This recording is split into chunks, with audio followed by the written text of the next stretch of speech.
Good morning, good afternoon, good evening, wherever you may be. I am your humble host, Mr. David Null, also known as Hawkeye Two Feathers, and I greet you with the love and the honor of the infinite Creator. And I continue to pray that each and every one of you will accept and receive the healings, the wisdom, and the knowledge from the universe. Now, with those introductions said, I wish to thank Brian of Milky Way Messenger for the live stream we did, about 45 minutes ago, and covered some topics spiritually and things. Hello, Rebecca. How are you? Pleasure to see you in the chat room tonight. And all y'all, as we say down here, Dominic, good evening. Um, this is a topic that has reoccurred, I guess you will say, as far as topics for discussion, because a lot of people are still kind of hung up on this. Well, the only way to get to heaven is through religion. And as I have discussed openly and frankly with, in my previous videos, but it seems to need to be brought up again, is that thank you, Rebecca. It was a fantastic live stream. Thank you very much. Um, Man, I get connected to that higher realm, if you will, and information seems to need to go out. And I just do the best I can to try to explain some of these things. And this is sort of tied into what I discussed with Brian earlier, because in spiritual warfare, there are a lot of people who, and I want to state categorically, I'm not against any of this, okay? But in my own spiritualness and in my own, lifetime, I've understood that there are spiritual entities in the universe that I could call upon if I knew their names. But some people say, well, if I'm in trouble, I call upon the name of Jesus, and that protects me. But I wish to stress without, alarming anybody or, ticking anybody off early on, but that Jesus may not be the only entity out there that can help you or us in a situation. Hi, Chloe, Gas a Cav, awesome show with Milky Way. Thank you so much. I really do appreciate all y'all hanging out and listening to my point of view, because that's all I'm here to do. I'm not trying to make you believe anything that I say, but I want you to think on your own and how does it apply to you. But this idea, though, of thank you, Chloe, very much. I heard your name in there, but I didn't want to interrupt Brian to see you there. But anyway, so in this is kind of piggybacking on Brian's show in the spiritual warfare. We are definitely in spiritual warfare. Now, if you are of a religious person, now I was raised a Catholic. I went to Protestant church of all different kinds of denominations, and none of them worked for me. I've studied Buddhism. I have the Bhagavad Gita, 3 volumes of it upstairs. I've got all types of information on I Ching, or I Ching as some people may call it. I've studied in all different kinds of realms and understanding. And what I realized with all my studies is that it doesn't matter. Religion isn't the key to a higher spiritual revelations. In fact, what I've found is there are certain places, certain religions, certain trains of thought, if you will, that actually limit your spiritual awareness. And I thought about it. Now, as being raised a Catholic and being an altar boy and all the things that I've discussed in previous videos, but, I was raised a strict Catholic and I believed in it. My Mother Mary messages were very strong, and to this day, I still have a connection with the Mother Mary essence, but it has nothing to do with the Catholic Church. The Catholic Church is just a vehicle for this spiritualness. I mean, I went to Catholic school all of my life. I graduated Tampa Catholic 1970. And so, I understand the Catholic Church and other religions.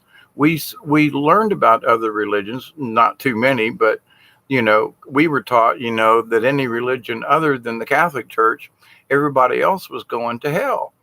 Aha, Jody, see you and blessings there.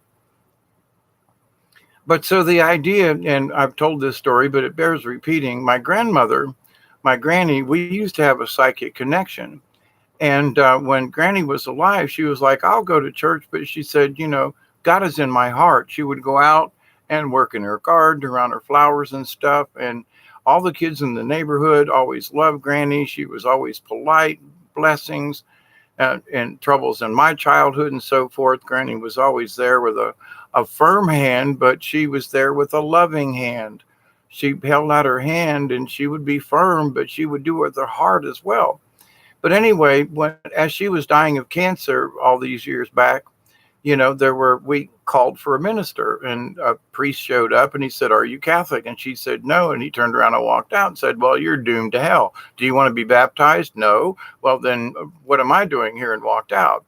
I think it was like a Methodist minister came in, and he was like, "I'm sorry, but you're not Methodist." "Well, I can't really pray with you." And out the door he went. There was a Baptist minister that came in, and he was like, "Well, I'm sorry, but if you ain't Southern Baptist lady, I can't talk to you." And out the door he went. Now, this was in the course of about a day, but Granny was in her last moments there, and I think she lasted about a week after that. But so, and then a non-denominational person who was a preacher, but non-denominational, came in and said, "May I sit?" Her name was Mary. She said, "May I sit with you, Miss Mary, and pray with you however you want to?" And I was like, that dude's got it. But he wasn't trying to preach Christ. He was trying to speak. He spoke about spiritualness. And he spoke about, we're leaving this world and we'll take, it'll be okay. Your loved ones, we love you, and all these other kinds of. He was very comforting. And I thought, now here's three major religions, okay, walked in and refused to pray with her because she wasn't of their denomination. And a non-denominational preacher just walking around, going in and talking with people, ended up giving her some of that, quotes, religious spiritual comfort that Granny seemed to need at that last moment. She wasn't going into church much, but she was very spiritual. So for all these years after Granny's passed, I've always remembered that.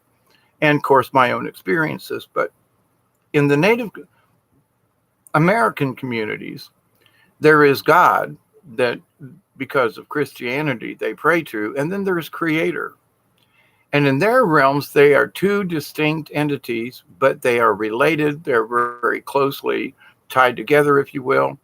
But see, there's the God of the earth is sort of how they look at it. Now, don't quote me, word for word on this, but it's a basic understanding that God is of this earth, whereas Creator is of the universe. Now, religions will teach us that God is an entity that's kind of stuck here, meaning the planet versus the universe. So, Buddhism talks about openness and this and that, and all, and so does the Bhagavad Gita in a lot of ways. But it's using a lot of religious texts in order for you to get there. Now, so my point of this conversation is to bring awareness to some of this. Now, I have two Bibles that are sitting right over there. So I'm not trying to say that the Bible or that Christianity or that sometimes reading a sacred text, if you will, isn't good for you. I'll be the last one to say that. But the books are books. Now, if I feel, prompted by the angels, if you will, to go grab the Bible and thumb through it, and a passage pops out and there's a message in there. It could be any book. The Bible's convenient. It's got certain things. But if I had the Bhagavad Gita, or maybe there are times when the angels have sent me to go look up something that was said by Confucius, the Chinese elders, and some of the things in their beliefs, which are very ancient as well. And so it's like, but there is spiritual awareness in all of it.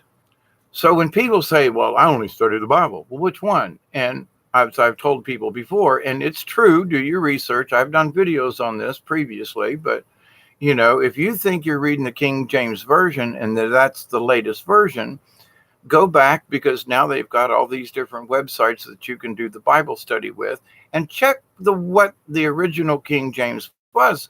Every time somebody reprints it, they call it the King James Version, but text is changed, altered, or whatever. It's not what he wrote.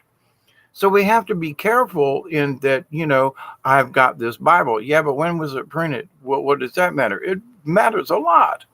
My daughter, for example, she came over my birthday, and I said that a couple of weeks ago and discussed that and how great it was.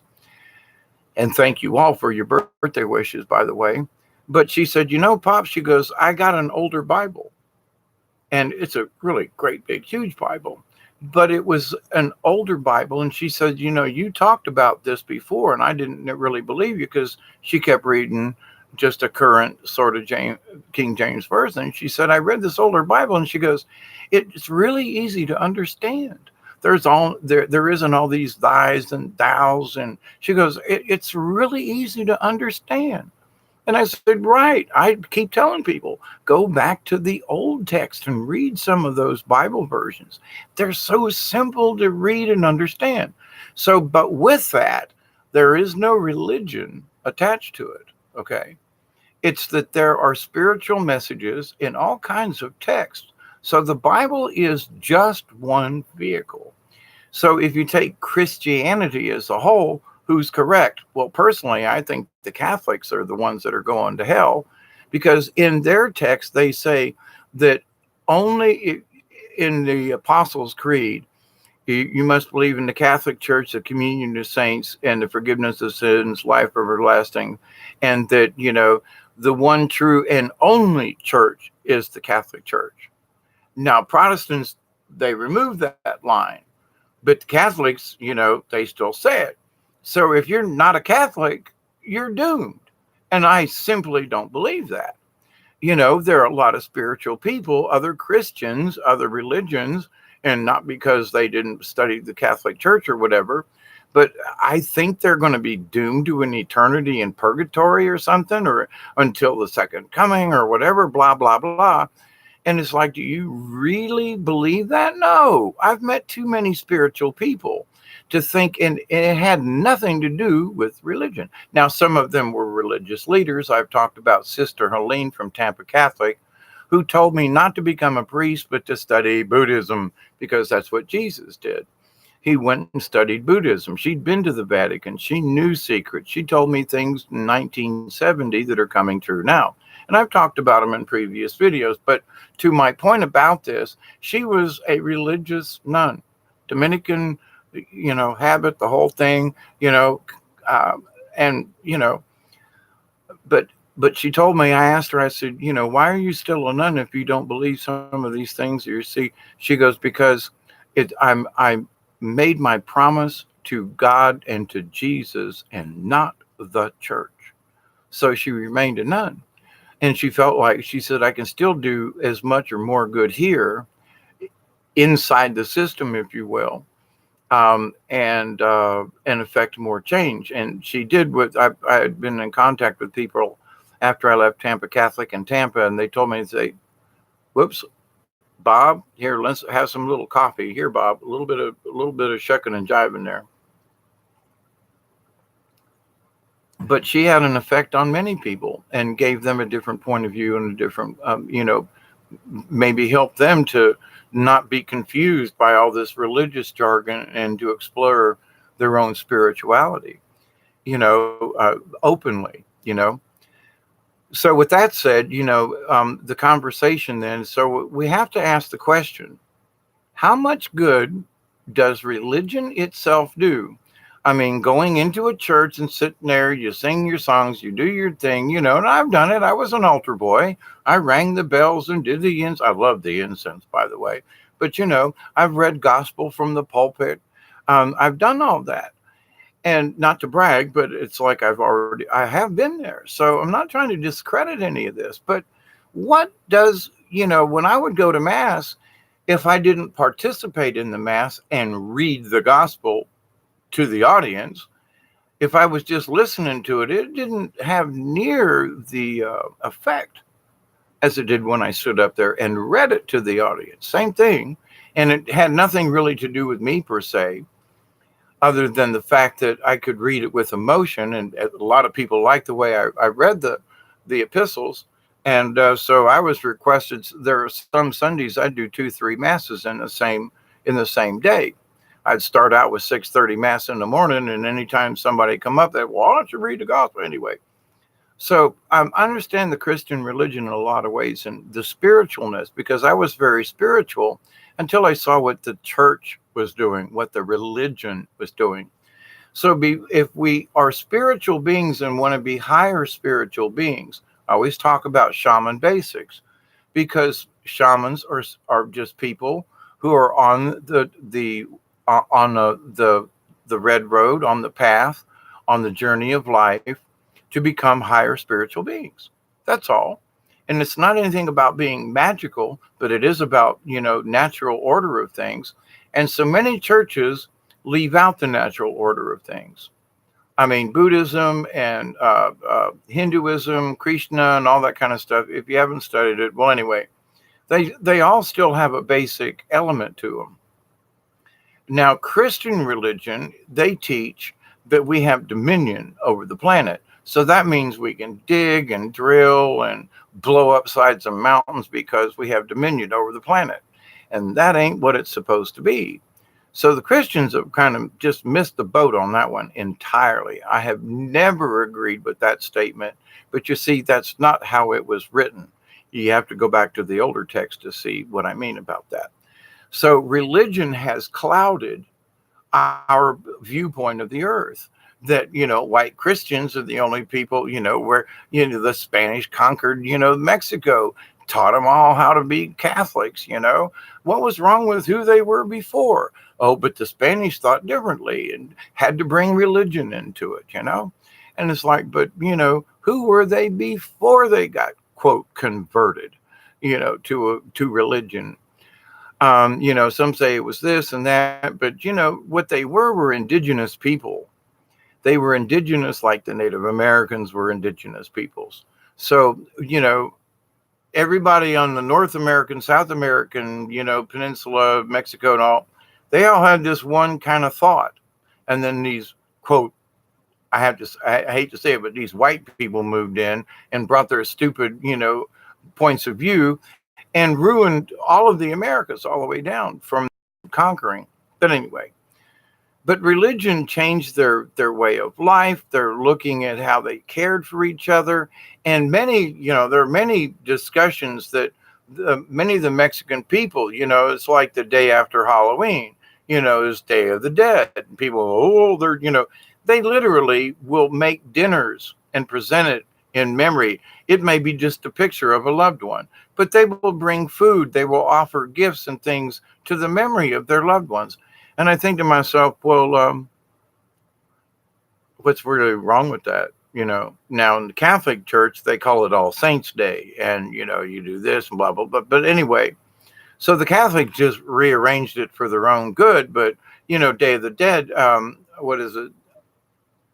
Something anyway, El Muerto or something like that. But they honor their dead like the Japanese and some of the Chinese cultures. There are certain days of the year, whether it's spiritual or connected to some kind of hokey pokey, Halloween, it's all nasty. Wait a minute, there's a lot that's there that may not be related to why are spooks roaming the earth. It's the night when the spirits roam the earth. Okay, does that mean that they're bad? Not necessarily. If they were evil in this life, they may be an evil spirit in the other. But to the point, though, on the next day, almost universally in a lot of cultures, there is this Day of the Dead, so that they may be able to honor the dead. So it's like that one night a year, all the spirits get a night out to party, and the next day they're honored because they had to go back. They're honored by the people that are still here. Anyway. But different cultures, but the Catholic Church tried to wipe that out. There were wars over that stuff, and people were hung and crucified, and by the church.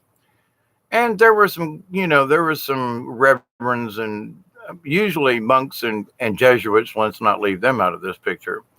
You will think only like we tell you to think, and everything else is out, and that's just wrong. What's wrong with honoring the dead? So it's an ancient custom. Oh, so they do, and it doesn't so. And so in different parts of the world, Christianity, I mean, the Greek Orthodox and the Russian Orthodox, which in my opinion is still as clean and uninterrupted Christianity from the Christ standpoint as any other Christian religion on the planet. Why do I say that? Because the Greek Orthodox or the Orthodox Church and the Roman Catholic Church split because the Roman Catholics wanted to do it the Roman way.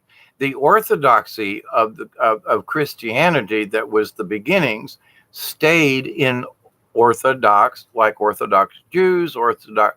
So the Orthodox Russian church and over there in Europe and in that area is probably the truest of the Christian churches because they have stayed Orthodox. They haven't modified to the day.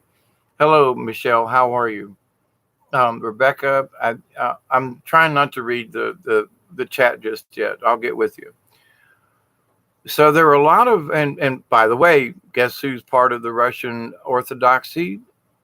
Our friend Putin, just saying. He's also a Libra and was born the same year as me. Any connection? He's a water dragon along with me. Anyway, I digress. But as far as the religions are concerned, so now going back to Milky Way Weekly's Messenger, in talking about there are many people who are being attacked in their dreams. They're being attacked spiritually, psychically. Now we have to understand that there are a lot of other energies coming through that may not kind of relate to things on this planet yet. Cosmic rays, energies, the fluctuation in the entire planet's magnetosphere. Come on, we're a giant magnet. You know what happens when you get near magnets and stuff. It erases your chips and your credit card, blah, blah, blah. Back in the day, when I worked as a machinist, we had to take our badges off because we were around magnets that held metal down for grinding. And if we got too close with our badge to the magnet, it would demagnetize our strip. So we'd have to go back in and get, HR to make us a new badge. But with that said, though, so that's just a magnet on a machine. But now you're talking about the magnetosphere of the entire planet is pulsating. And so, of course, this is having an effect on us. So the first thing out of the box is, don't panic. As I jokingly referred to, don't get your panties in a bunch because something may be out of whack for a day or so. The thing we need to do is, I keep talking about this, but the messages from up yonder keep saying the same thing. You got to tell people and give them credit for what you all are doing because you're still here and you show up and participate. But the thing is our core values, our own inner strength is what's so important. And, if it means reading a text from a Bible or some other holy book or maybe it's just a favorite author or maybe it's poetry that inspires you. It doesn't really matter. Allow your spirit to direct you to what you need to hear. Maybe it's something on the internet. It may be something you have no business. Well, I would have never watched this. That happens to me so many times. I'm like, yeah, but there's always some kind of message in there. Then I'm like, well, ain't that some stuff? Wow, I would have never watched that, but good point. So, but with this about the religion thing and about the don't panic, there are many people who are kind of in a panic right now, quite frankly. Now, this is my humble opinion, but they're asking me to explain this to y'all. If you reach a certain place in spirituality within a religion, pick one or none. But to the point, though, if you reach a certain point in your spiritual enlightenment through a religion and something doesn't fit that paradigm and you go, well, wait a minute. Something here don't fit. Yeah, but you just got to have faith. Oh, God, I heard that so much from the nuns and in school, I was ready to throw up every time they said it. You gotta have faith, but sister, and and that wooden ruler with the metal edge, son of a gun, I've been beat with that thing so many times because I ask questions. Why? What do you mean I gotta have faith? But don't you understand? You've got there. What's about at the Vatican? And this was when I was in third grade. I was asking questions that I was in trouble all the time. But at the same point, I realized that the reason I was asking those questions is I've only been seeking the truth. And the Catholic Church simply would not supply me with a decent answer to what I consider now to be kind of like basic understanding. But I had to leave the religion to pursue my spiritual self. Otherwise, I'd still be like, bow my head and eating and doing the whole ritual thing when it's all so weird and it's all based on suffering and blood. And wait a minute, hold it, hang on. We all have to move past that. And so the Christian religion, it's all about the suffering of Christ. Yeah, I see it. Yes. Okay. But let's move on. He suffered for a reason, so that we would learn lessons, so our souls would be saved. So we would have a way to say, hey, if we live this certain way and understand these certain basic rules, which is predominant among a lot of cultures and their religions, even within indigenous tribes or, cultures. It isn't a religion, it's their life. When you hear the old stories that the Tlinkets tell from Alaska and, up around Ketchikan, Alaska, up in that area, and when listening to the legend keeper, Kashka, back in the day, and we'd have supper together and have conversation and what is a myth and what is a legend, and a true legend is based mostly, if not all, on some kind of fact, where a myth is a legend that's been twisted, given some kind of mythical something. It doesn't mean it's not true. Myths are also based on some kind of a fact. And so, but the thing is that, us normal, sane people in this reality were like, well, that, like giants can't really exist. Well, duh. They've dug up so many bones of the things, and what do you mean they didn't exist? It says so in the Bible right up front, and there were giants in those days. So even in the religions, they have stated categorically things were different back then. Methuselah and Moses, I don't know about Moses, but I think Methuselah lived almost 1,000 years. Back in the day, our DNA was such that it would, if we only made it to 500, we died young. Now, I'm 67 and looking at, well, if I have another 20 good years, that makes it 87, I'll be dead. I hope not, but to the point though, with, statistically and all that kind of stuff.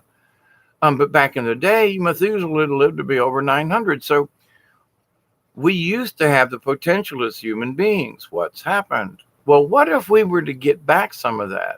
My aunt is 84. Most of her sister died very young. Her own mother died in her 70s and didn't make it to 80. My pops didn't make it. He made it about 74 and he passed away. So one of my uncles on the Knoll side is still alive, and he's in his 80s. But most of the other brothers and sisters are all dead. They didn't make it that far. So if I just look at probabilities, I got 20 years maybe. But in the old days, I would still be a child. Even in 20 years, I would still be a child. I'd still be in kindergarten. So we don't understand some of these things. We need to think about what they were going through back then. And there were odd phenomena going on in all kinds of ways. You don't think, come on, let's be serious. Aliens exist. All right. There's just too much evidence that they do. Have been here, too many paintings, cave paintings, this and that. Come on, folks. And if they have, and there's more proof than not that our DNA has been tinkered with. So if we can just say, all right, listen, let's just take this out of here. Now, I don't care who it was that tinkered with us. It could have been the Anunnaki or these people, that people, don't matter. What matters is where we are now.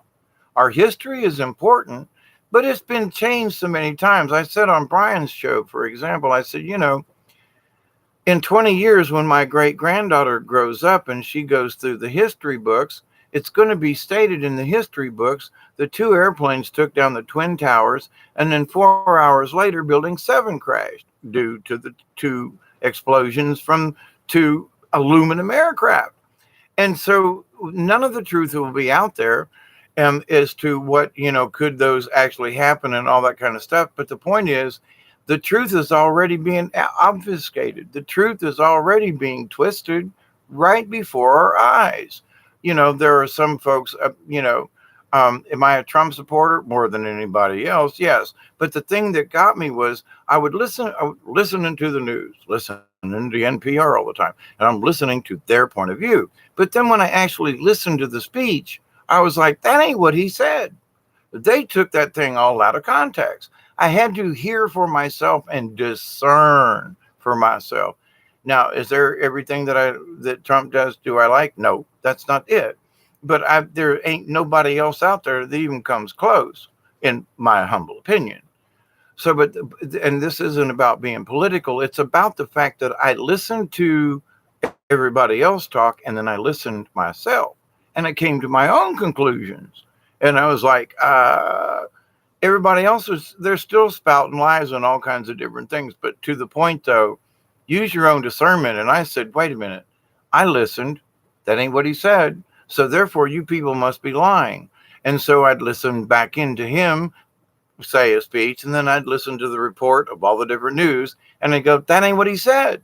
So in my own discernment, what's this got to do with spiritualness?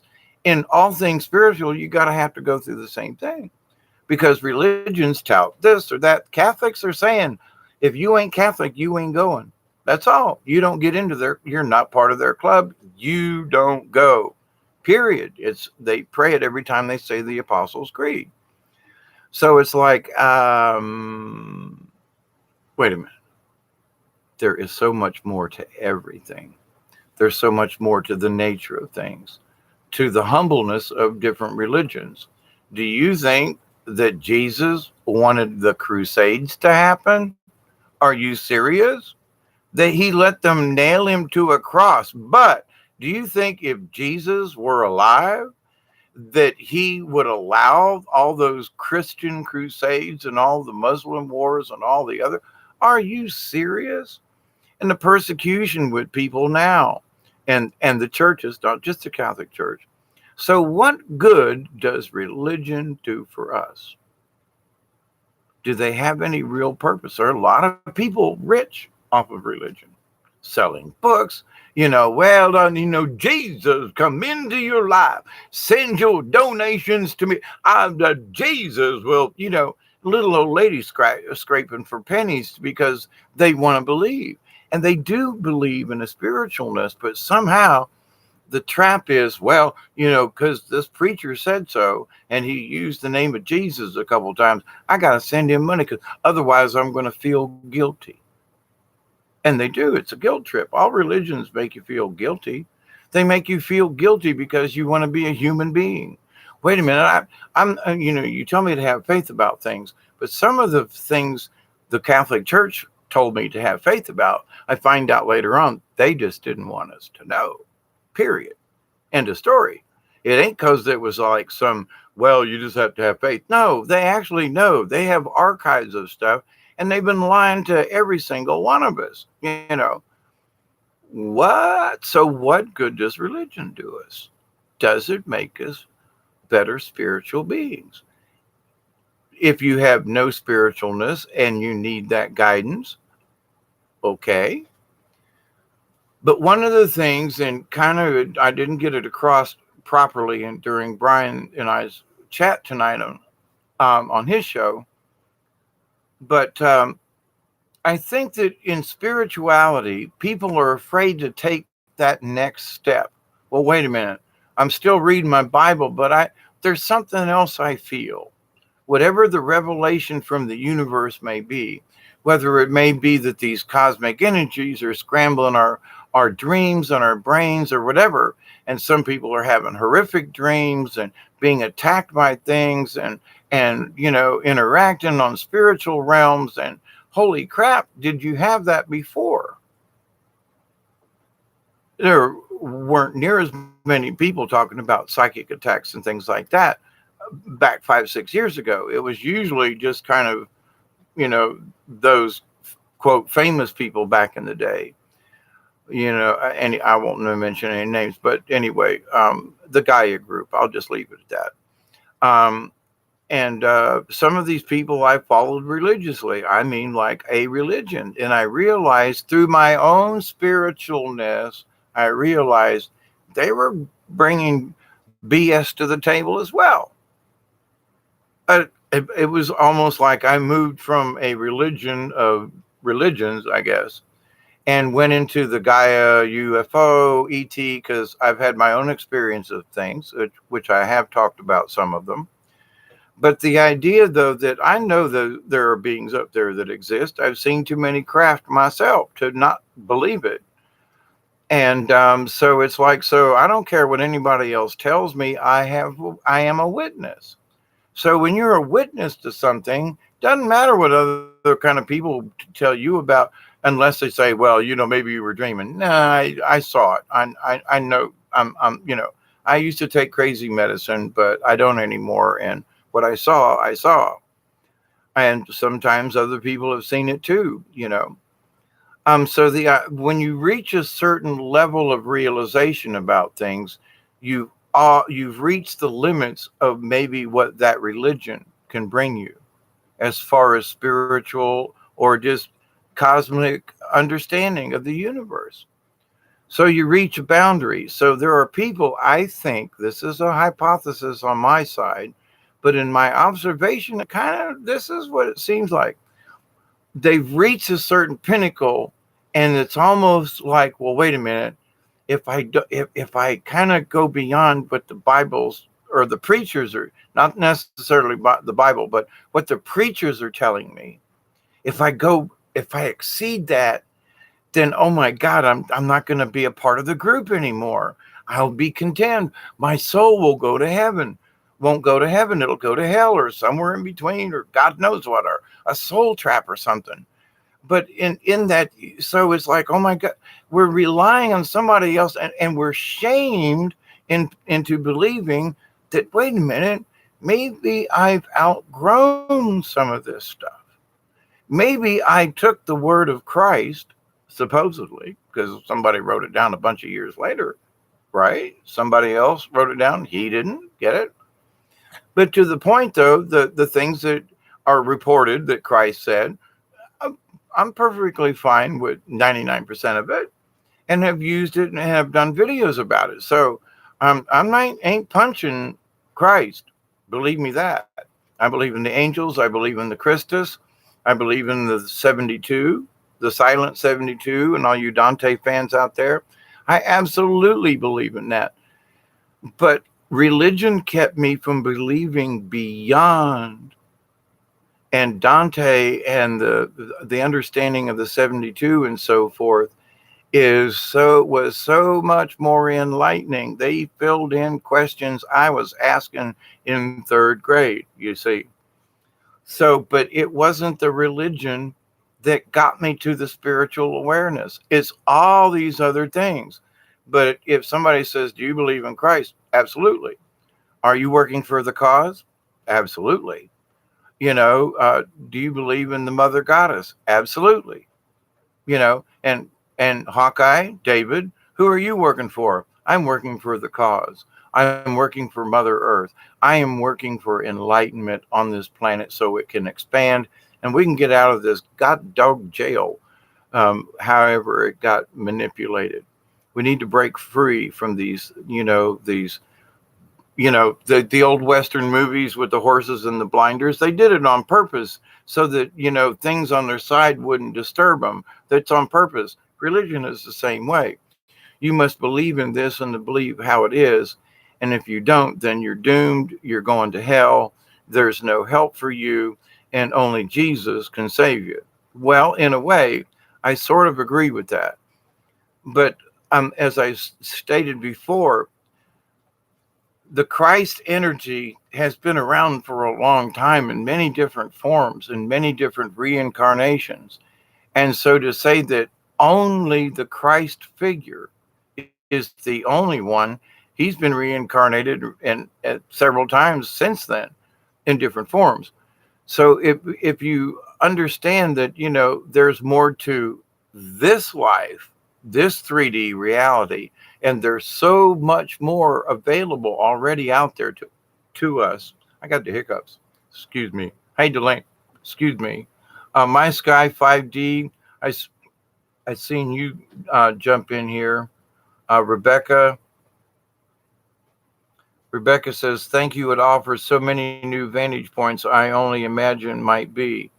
And that's part of it, Rebecca. Definitely add to the already forming puzzle as a whole. See, and one of the things is the religions want us to keep it confused, because if we really understood our higher selves and allowed our angel self to come out in full reality, we would see through their BS, and they wouldn't be able to make any money off of us. Period. Because all the churches, what are they asking for? Tithe. They want 10% of your income because somewhere in the Bible it said so. 10% of your income. If you only get $100 a week and somebody says, "Give me $10," I'm going to say, "Hang on, I don't have enough money." Oh, but the church will shame you into, you didn't give your 10%. What if I can't afford to give 10%? But there's somebody else out there that 30% they could give. Oh, but they're okay because they're rich and powerful. I'm actually renting from these people, but I got to give $10 where they might make 1,000, and so they pay $100. But to the point though, they have $1,000 and say pay 100. They got 900. I only have 100, but I'm supposed to give an equal share of my earnings. Now, I understand that, but I can give in other ways than the cash that helps feed me and my children, or puts a roof over my head, or keeps tires on my vehicle so I can get back and forth to work, which was back in the day, it was a big issue for me. But to the point though, so that, but they demanded it of me and shamed me into some kind of, I told them to buzz off, because it's like, no, I don't think that's the way it's supposed to work. If anything, maybe some of y'all can kind of pitch in, because I'm a poor SOB and I could use a little extra. I could use $10 more a week instead of giving it to y'all because of some kind of spiritual thing. So it's always about money. Christian can say, "Well, no, it ain't," but yeah, it is. All the preachers they will bring it up. If you belong to the church, you must tithe. Tie yourself to the church. You think that's tying yourself to Jesus or to Christ? Nah, or to the saints? Really? St. Francis was all about giving to the poor, and then they made a religion around him. He was ticked off about that back in the day. I mean, they wanted to burn him at the stake at one point because he used to use medicinals. He used to have prayers for the beast in the farm, people would bring their chickens and stuff in and let, Father Francis bless the chickens and his livestock and the babies and children and all that. And they have so much blown that out of proportion and turned it into religion, into an order of the Catholic Church against his will. So, these religions have all done these things. We must understand they are political units with an agenda. And that agenda does not necessarily mean they want you to learn about God. Because if you learned about the true nature of spirit, you wouldn't need them. You'd be on your own.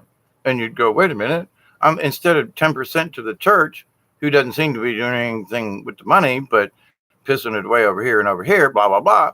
I'm going to give my 10% to a homeless dude or somebody, or I'm going to go down and devote what it would be the equivalent of time that I would make $10 to be able to give to somebody at a homeless shelter or a soup kitchen, whatever, the old folks home, something you give back into the system is 10% of your time or your valuables or something. Okay, let's help someone else 10% of your time if you can. All right. But they want my money, they want my this, they want my possessions. And that's the religion's ultimate goal. It ain't about your soul, because you can buy that if you got enough of this. At least that's what they tell you. So in spiritualness, if you knew who you were, and even for Dante, in several of his videos, he's always talked about, quit going off on tangents.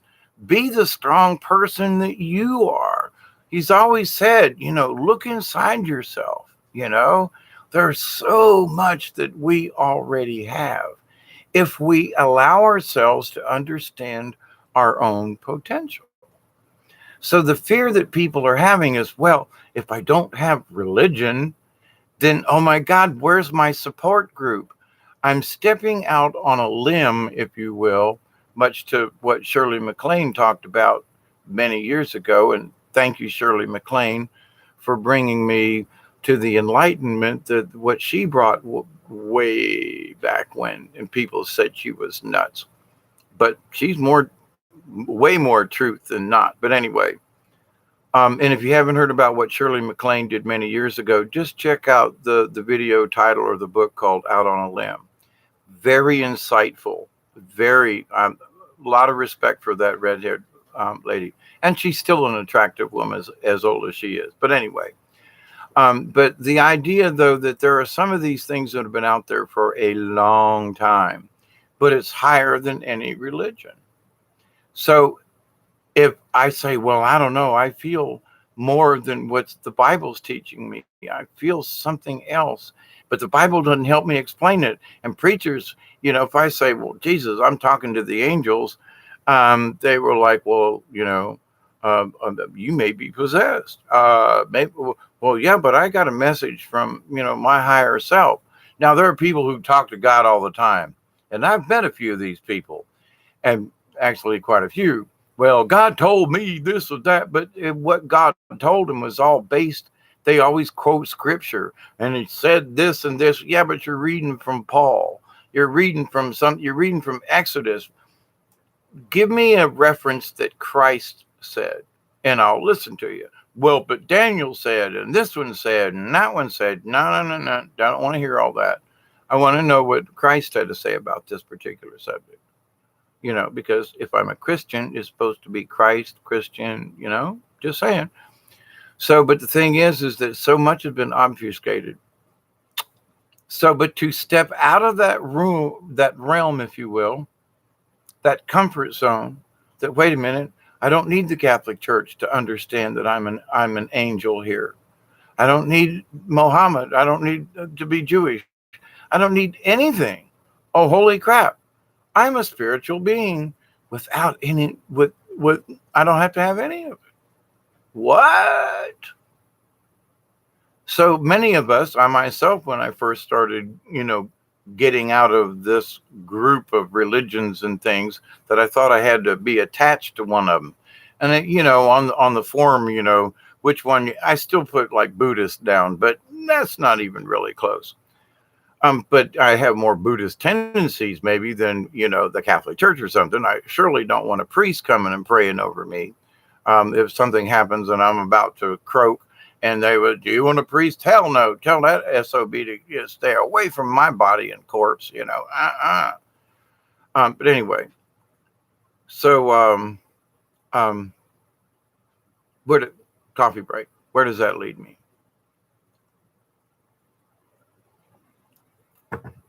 People are revisiting some of their things. Brian and I talked about this, and we've been noticing it for quite some time. But people seem to be going backwards. They're reliving things. They're going back through text. They're bringing other subjects back up.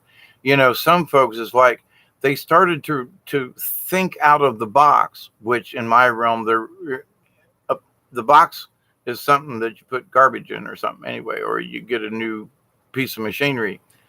But, when I think of out of the box, there is no box at all. So I can't think out of the box because there isn't one in my reality. that all things are possible, at least up to a point until I have, conflicting evidence. And some things I absolutely do take on on faith, because in fact, I have listened to my higher self for all these years. I have listened to my intuition. If folks would listen to their own intuition, it would save a lot of hassle for a lot of people, because your intuition is your higher self. Okay. Where does it come from? From the gut, the Kundalini area, blah, blah, blah, but the thing is that how many times do you listen to your gut? So, but what if you leave your comfort zone? You're out of your neighborhood. You have clung to this religion for so long. What do you do? So I think, and it seems like it's kind of sort of happening. People have gotten to a certain point and they're afraid if they go any further and leave their religion behind, they're somehow going to be condemned, because they still have so much religiosity within their being from their social upbringing and so forth. And the society saying, well, you ain't gonna make it unless you believe in Jesus. Well, believing in Jesus and belonging to a church is a whole lot of difference in between. Do I believe in the Christ? Absolutely. Do I believe in religions? No, they exist for their own purpose. So, but to step out of that realm, to step out of that comfort zone, I think some people are going, oh, holy crap. And they're actually falling backwards in a way to where they've doubled down with religion because they feel like maybe I've missed something within my religious studies. Maybe if I read the Bible more, I'll understand this more. Well, if they've read the Bible like a good Christian up to this point and it ain't worked, then maybe they need to continue stepping out of the religion. Now, again, the Bible's good for good stuff, but so are a lot of other texts. I mean, when I think back on some of the things that have provoked an interesting thought pattern, for example, was Samuel Clemens, or also known as Mark Twain.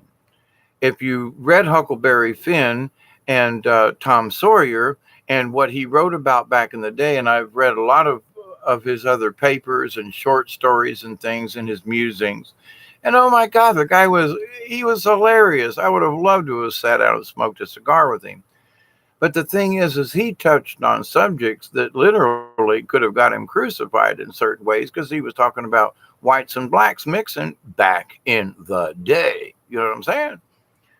But so there are things that you could read. You could read Mark Twain and catch something inspiring from what his characters interacted in.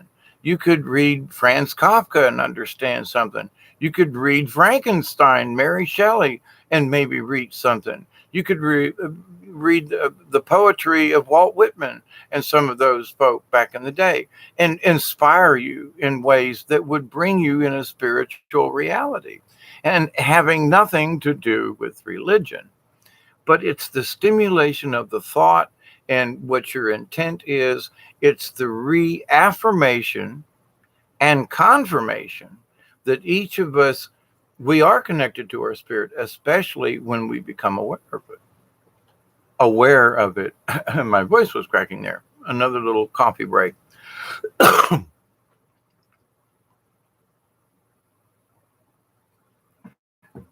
So in this, my conclusion is kind of simple. I don't think religion is necessary. It can serve a purpose and has for many people. But for those folks who think that that's their only way out of this world and into the spirit realm, that only religion will save them, and only this God, which is kind of convoluted in their way of thinking, a vengeful God, creator don't do that kind of stuff. But anyway, understand, and I know all of you do, but absolutely, just when you feel the weakness that maybe, I don't know if I can do this, I don't know. I said this on Brian's show, and I will re-emphasize it here. When bad times come, it's good to think about a good thing that happened in your lifetime and say, well, instead of being depressed, I'm going to think about being on the merry-go-round with some cotton candy. But being on the merry-go-round with cotton candy does not save you if you're being attacked by an entity or there's a negative influence that's trying to harm you in some way, shape, or form. So we have to think about also, yes, there are good times that we can say that was a really powerful time, but also we need to look at the crappy times and how you got through it. I spent a year in jail. I've talked about it and I've made it over that hump. I've had medical issues. I've had seizures. I went through alcoholism and drug addiction. And these are all facts for my own life. But the thing is that how do I face demons? How do I face dark energies? I have faced all these other things in this lifetime, and there may have been some negative energies attached to the alcoholism and the drug abuse, etc. And I chose not to. I chose to overcome it. I was 250 pounds. I was 70 pounds overweight. Not anymore. I made a choice. And spiritualism is like being on a diet. If you don't follow the instructions and you keep drinking sodas and you keep eating pie and you don't lose any weight and you go, well, this was too hard, you give up. There are a lot of people in the spiritual realm. Well, I'll say my prayers and well, I'll do this and I'll think a positive thought, but they're not following the diet, which means that somehow and that other things are eating away at their soul or their energy or their auras or something. Which is definitely going on. But the thing is that, do they understand that, wait a minute, if I wish to be lean and trim, hey, Mary Wins, how are you? If we need to stay lean and trim in our physical forms, then we can't eat a bunch of junk. And we have to follow a certain regimen. Now, you can have the odd piece of pie or something, but, and with ice cream. But the thing is though that you must still stay within certain bounds so that you maintain a decent weight. I'm about 172 pounds and I eat when I'm hungry and I don't eat 3 meals a day, but I'm an old person and things change within our bodies. But I've learned that I don't have to subscribe to what all these other folks said. I was too heavy. I was eating too much. I had other ills. I was drinking out of plastic bottles all the time. And certain things within my body have changed. And it's because I made the change physically. I quit doing plastic bottles. I quit eating a lot of grease, and I don't have stomach ulcers anymore. So there are things I did within my own physical life to help maintain my physical self. And not necessarily a diet, but I know that certain things just ain't good for me. In the spiritual realm, there are things just like that. If you don't subscribe to your spiritual diet and you go off diet somehow, one way or the other, however you may look at it, then, if you're not going to maintain your aura, you're not going to maintain the energy that you may need to thwart off, some negative attacks. And I mean, a good runner is going to eat well so that they're protein in their legs. They have enough salt in the system so they don't get leg cramps. I mean, there are things you do if you're going to, and listen, every time we go to sleep and we dream, we're in the spiritual realm. So if you're already aware of this now, so then why not be a little bit more prepared, regardless of your religion or non-religion? Now, I'm not. I know you all don't think this, but there will be those folks out there. Well, Hawkeye, aren't you kind of prescribing that there is no God? I'm actually prescribing more than that. God's just was the being who was stuck here to help Earth, and things got out of hand. Creator created the universe, not just this planet. So my thinking of God is way beyond, I have to say, what other people's reality may be. Not to say that I'm better than them, but I just like, if you're stuck in this small little paradigm over here, I understand a little bit more than that. Now, does that make me a spiritual snob? I just don't. You can go ahead and believe what you wish to, but I'm sorry, but I understand things a little differently. And in my own assumption, I used to think only God. From my own personal experience, I feel like I'm higher than that. I'm above that. So anyone that still is just locked into this God thing with earth and religion, I'm sorry. There's more to it. And if folks are stuck there, one could say, well, Hawkeye, you're being a snob because you're saying you're above them. It's simply my observation, because I had to leave that behind me.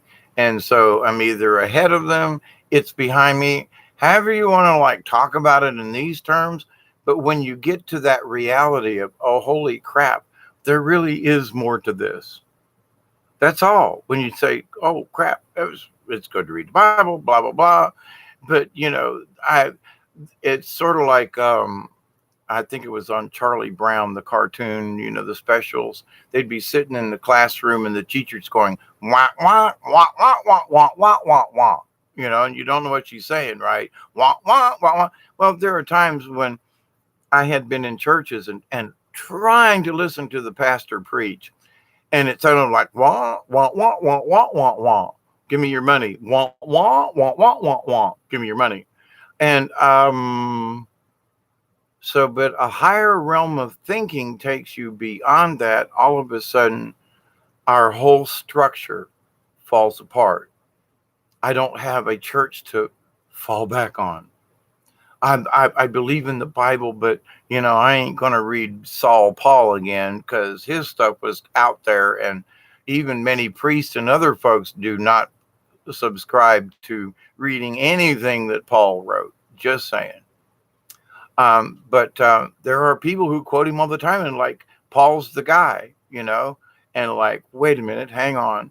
Well, there are a lot of other scholarly people, priests, who say, nah, Paul was a sham. He was a scam artist. He tried to get in on the business. Oh, well, he did this and that. Are you sure? He wrote about it a lot. Hell, he could have sat in a cave somewhere and wrote that shit, but to the point though.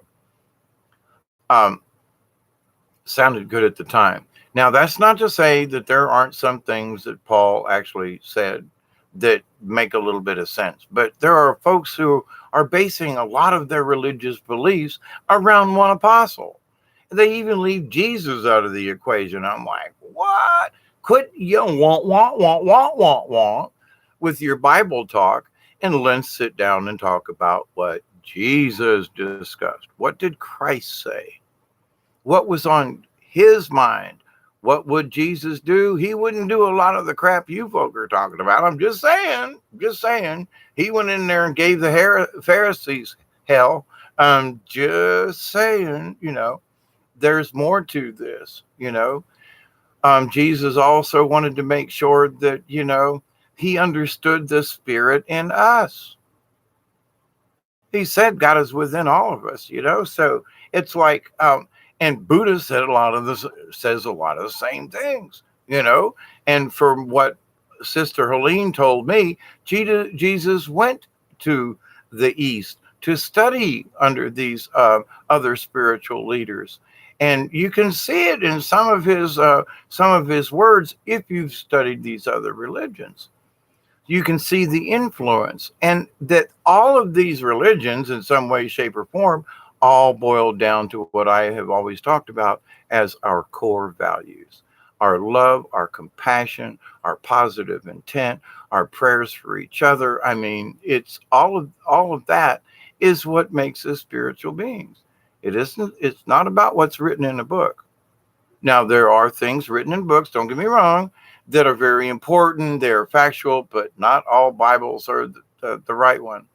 Not all text and things are what it seems, because of all these years of obfuscation by these crazy folk. And I'm giving you my point of view and my opinion in this.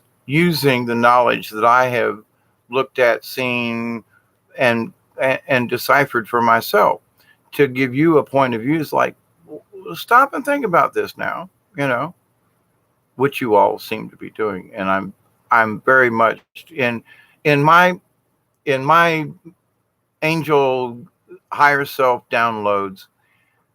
The last 2 or 3 weeks has been that make sure you tell everyone what a good job they're doing, because there are changes being seen, and there's so much negative out there.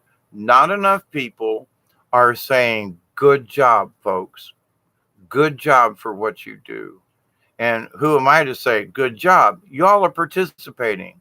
And folks who are actively participating in these things, who are actively sending out good intentions, and who are actively seeking to defeat, repel, get rid of, change the negative. Cheers to all of us, especially, if we realize that we're working for a similar cause. We're working for the planet. We're working for Mother Earth. We're working for the goddess and the female side of things, so we can quit these stupid wars and start working together more. Just saying. So, my friends, I will check your the chat room over here after an hour and 6 minutes. I wasn't sure quite enough whether or not I was going to be able to rattle on with this subject enough, but my higher self, that the angel guides, they've been kicking me in the shins to have this conversation. I have discussed it before, but that doesn't necessarily mean it shouldn't be revamped. And some of these topics that I've discussed 2 years ago, I'm going to revisit with maybe a little bit more insight myself into the same question or topic that I discussed before. And this is one of them. And religion, what does religion do for us? Does it actually help us to become higher spiritual beings? I can't decide for you, but there are a lot of facts out there that would say, religion is very limiting in the grand scheme of things. Because it does not include aliens, by the way. It doesn't include, there are beings in other realms and in other dimensions, like fairies and different types of etherical type of beings. Water wisps and things you've heard me talk about, but in the natural realm of things, and to shamans and others, these things do exist, have existed, and will continue to exist in some realm. But if you don't understand it, or the fact that, what you mean, fairies could actually exist? Well, yeah, they've been on my live streams. I've taken pictures of them. Do orbs exist? They've floated across live streams here on my channel. So it's like people go, look, there goes an orb. There's an orb behind me, So it's like, I don't have to prove anything. It's already there. It exists. And I think, for whatever reason I'm here as a mediator and a commentator on these subjects, is that it's almost like, they wander around back here sometimes to allow you folks to say, see, he ain't lying. He's telling the truth here. I'm just stating another point of view. Whether you believe me or not is up to you. But always discern what's out there. If anything, you can believe what I say in this. There's more than what they're telling you. Dante says the same thing. There are so many more things out there that you really don't understand the whole picture of stuff. And it's, you can't touch on everything all at once. There's too much information. It expands over long sections of time and space in many cases, but also timelines, different, things, this, that, and the other thing. But the bottom line, whether you need to know all that information, what's true or not, is this. You are a spiritual being. Boom. That means you're an angel being. Boom. That means we're all connected in the universe. Boom. We're all connected to that quantum consciousness. Boom. These are facts, and we see them every day as we learn each other. So it's like, okay, try to talk me out of the we're not connected. Go ahead. Sorry, I will go to my grave. You can torture me, whatever. I would rather you didn't, but If you're going to try to get me to change my mind about certain things, sorry, I believe in the Christ and the Christus. You can't, sorry. And if you have to torture me, okie dokie, but I'm not going to change my mind. I won't renounce them. I won't turn them in, kill me, but I'm sorry, but no. I'm not going to go along with it. I believe what I believe. And if you can say, well, you must be a Christian, or you're going to, no, it, not in the true sense of Bible, blah, blah, blah, but in the sense of I am of the Christus and of the Christ, and of that, absolutely, I'm here. So if I get tortured or beat or whatever for what I believe, it ain't going to change my point of view. No matter what you do to me, it is not going to change. Period. So you need to look within yourself, and that's the 100.1% you hear me talking about. Do you believe in yourself enough? Regardless of what anybody else says, regardless of scripture, regardless of anything, in your heart, do you believe? Well, but the Bible said, nah. What do you believe in your heart?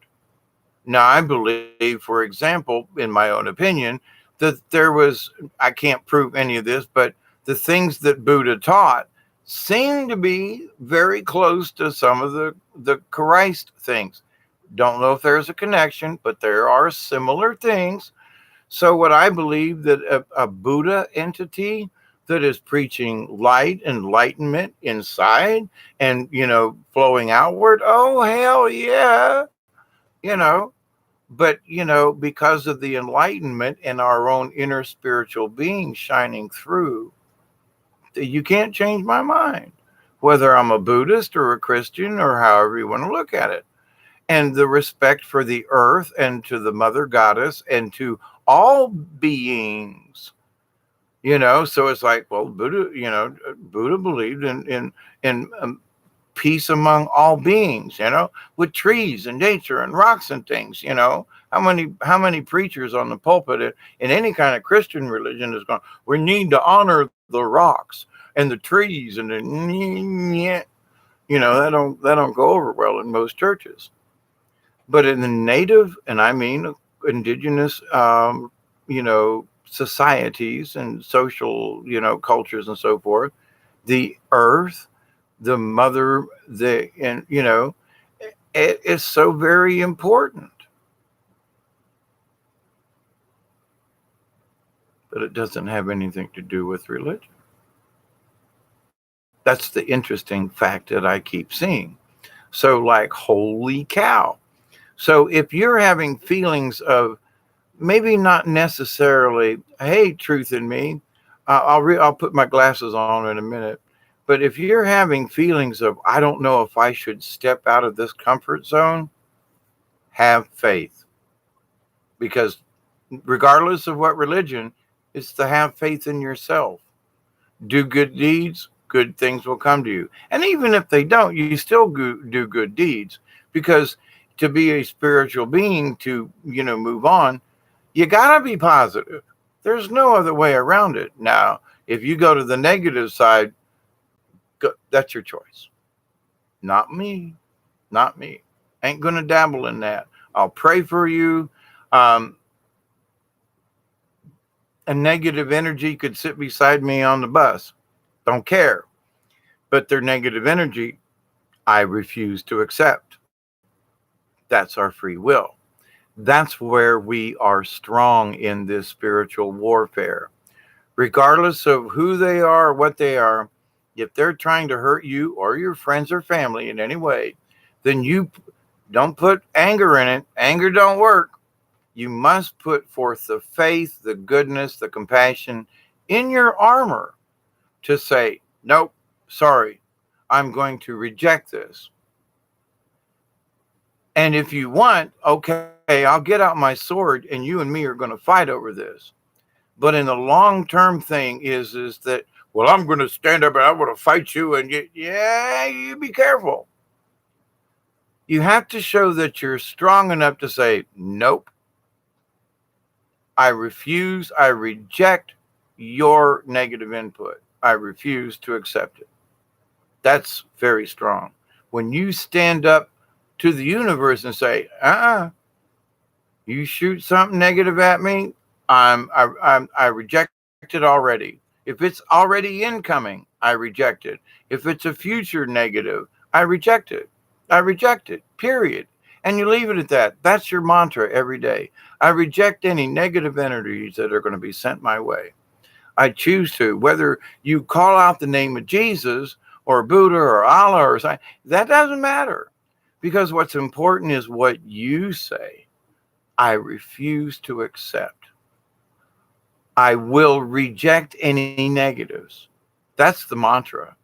And you tack on, and in Jesus' name. Okie dokie. But it's the first part that's really what's going to matter, because it's you made the choice.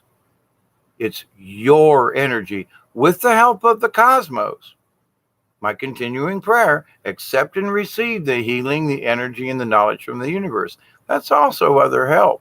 That's also if you get yourself into a jam, and if you're being beat up psychically, ask for your guardian angel for help. Ask your spirit guide, dude, man, I'm getting my ass whooped here. Is there any help you can give me? Don't go searching in places you don't belong. That's where people are getting hung up, smacked, and otherwise psychically attacked. They're going into areas they absolutely don't need to be delving in because they're looking for answers. The answer is already here. Ask your spirit guide. I'm in trouble here. Help me out here. I need help through the angels. I need help through the quantum. Help me out here. Asking for God to give you a miracle. Well, God's got better things to do. He's got all these other people praying to him and bowing to him, but your own spirit guide, your own guardian angel is connected. He's got a direct line. So why would you go out here and ask people and other saints and stuff, not to say that's not a good, but when people get into a tight, they always want to rely on the thought. Who was St. Francis? He was kind to animals. Blah, blah, blah. Okay, well, I call upon Archangel Michael. There's so many people that are doing this thing. Michael's got earplugs in going like this. No more. No more. I don't want to hear it. No more. Blah, blah, blah, blah, blah. He wants us to go through our guardian angels who are, hey, they're all part of the club up there, So, and we will get direct information. What if these other angels are off busy somewhere fighting a war, and we want to pull them out of that to go, oh, I need your help down here on Earth. We need to think about this. We call upon these entities all the time. I used to call upon Mother Mary, and I realized her essence is always with me. If I listen to my own angel guide, and if I stay tuned, the Mother Mary, Goddess, however you wish to put it, essence is always there. And sometimes there are little special messages sent down the line.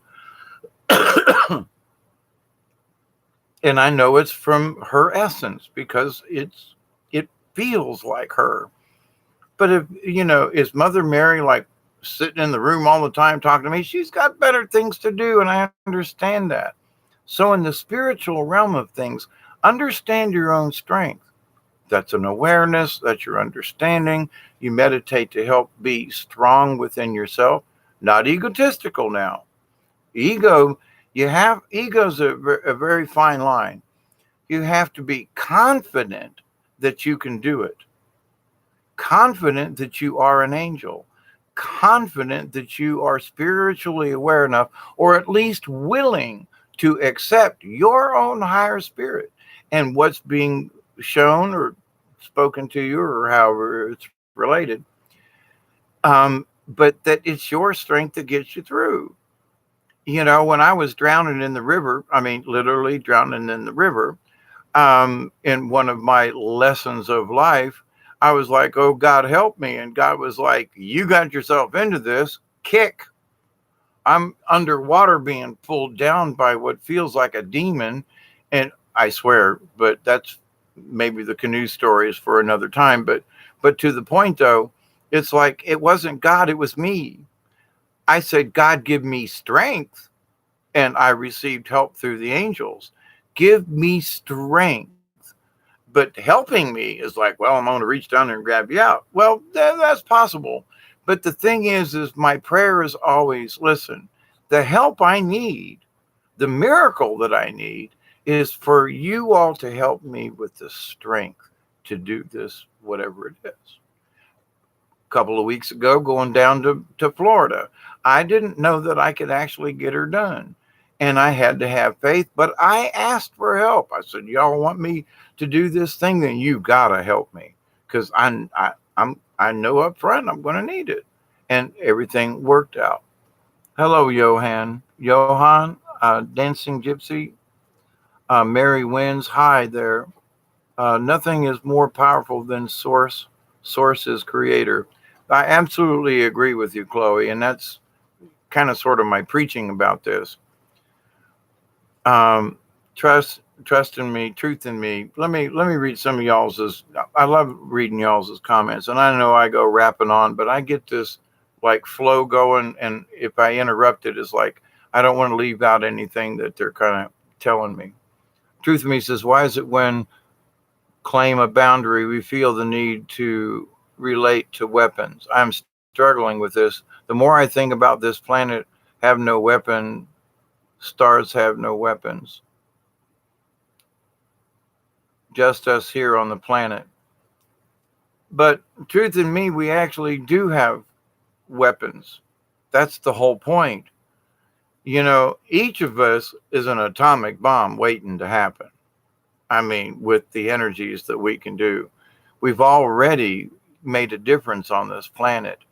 It's I've discussed it before, talking about natural energy, 3D energy, and the fact that there is and Cliff High brought it up on the one of the recent leak projects, but it's true. It's that it's the observer. So all someone has to do when an experiment's being made is observe the dang thing, and it can change the outcome of what's supposed to happen during the experiment. It's the observer effect. So we're sitting here watching things. We're already having an effect on things simply by our observations. You know, you love. I love to use the term, league of like-minded beings. Once we become aware that there are other folks out there that think at least basically like we do, we've many of us have leapt in our spirituality and our way of thinking. I'm not alone in this crazy shit. I mean, I, for one, had to have faith and start this channel. And in that, I thought I was the only crazy one, and realized, there's a bunch of us crazy people out there.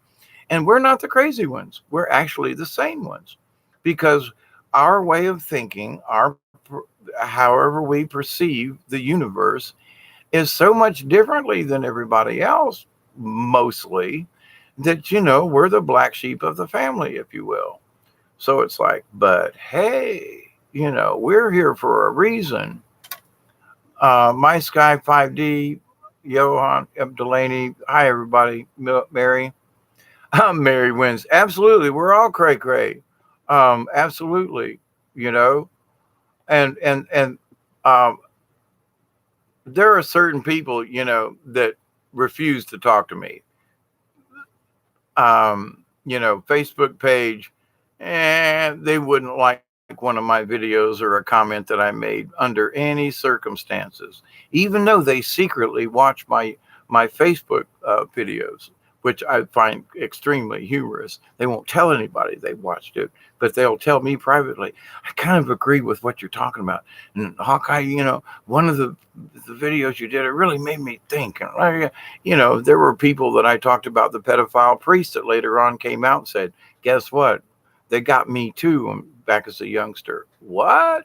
So a lot of things that I've talked about have had quiet results in the background. So my point to all of you is that we are having an effect. It is happening now. Our buildings falling and things, but Hey, why do you think these folks still want to try to um, convince us otherwise?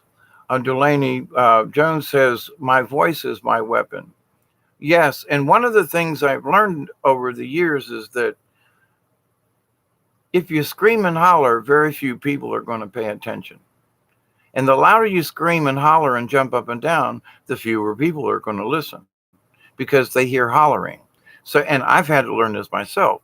In years ago, when I, as an engineer, I heard a lot. If I went up to some guy or person and it said, "What the hell did you think you were doing on working on that thing like that? Did you know about?" Oh no, that's it. No, they ain't gonna listen to a word you gotta say. But if I walk up there and I'm a genuine, so you had trouble last night, huh? What happened? What made you think that you could fix this? Tone of voice, my how I presented it with people. So I got a lot more with sugar when it really wasn't sugar. It's just that I wasn't being pissed off with my voice. I used to do the same thing in chat rooms. Oh, I realized I used to be a horrible troll at some point. But I realized, wait a minute, I can actually type in a couple of words and people will go, "What the hell did he say?" and react to this and blah blah blah. Wait a minute. So I realized that I could take myself out of it and put positive in. Even if there was a negative crap all around it, I could still put a positive, nanny, nanny, nan, or, the positive's going to be there. You can accept or reject it. But it's a whole lot easier to accept a smile than it is somebody wanting to beat the crap out of you with a beer bottle. You know what I'm saying? Just saying, you know. So, how we approach each other and folks that don't know us.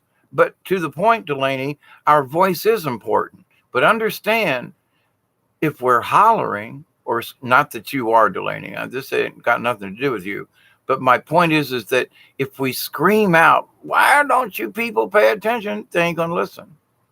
So we need to approach it. "Hi, how you doing? Why do you think that way?" What? Let them do the chatting. Let them try to explain to you why they feel a particular way. Chloe says, "Well, I think the weapon part is really just the armor. I believe the sword is referred to as the sword of truth. I could be wrong." Okay, the swords and everything, that's very true. And listen, I use a lot of visuals in my own reality. So, and I do actually feel like I was a part of one of the crusades way back in the day. I mean, anyway, one of those reincarnations. Nobody special, but I have held a shield.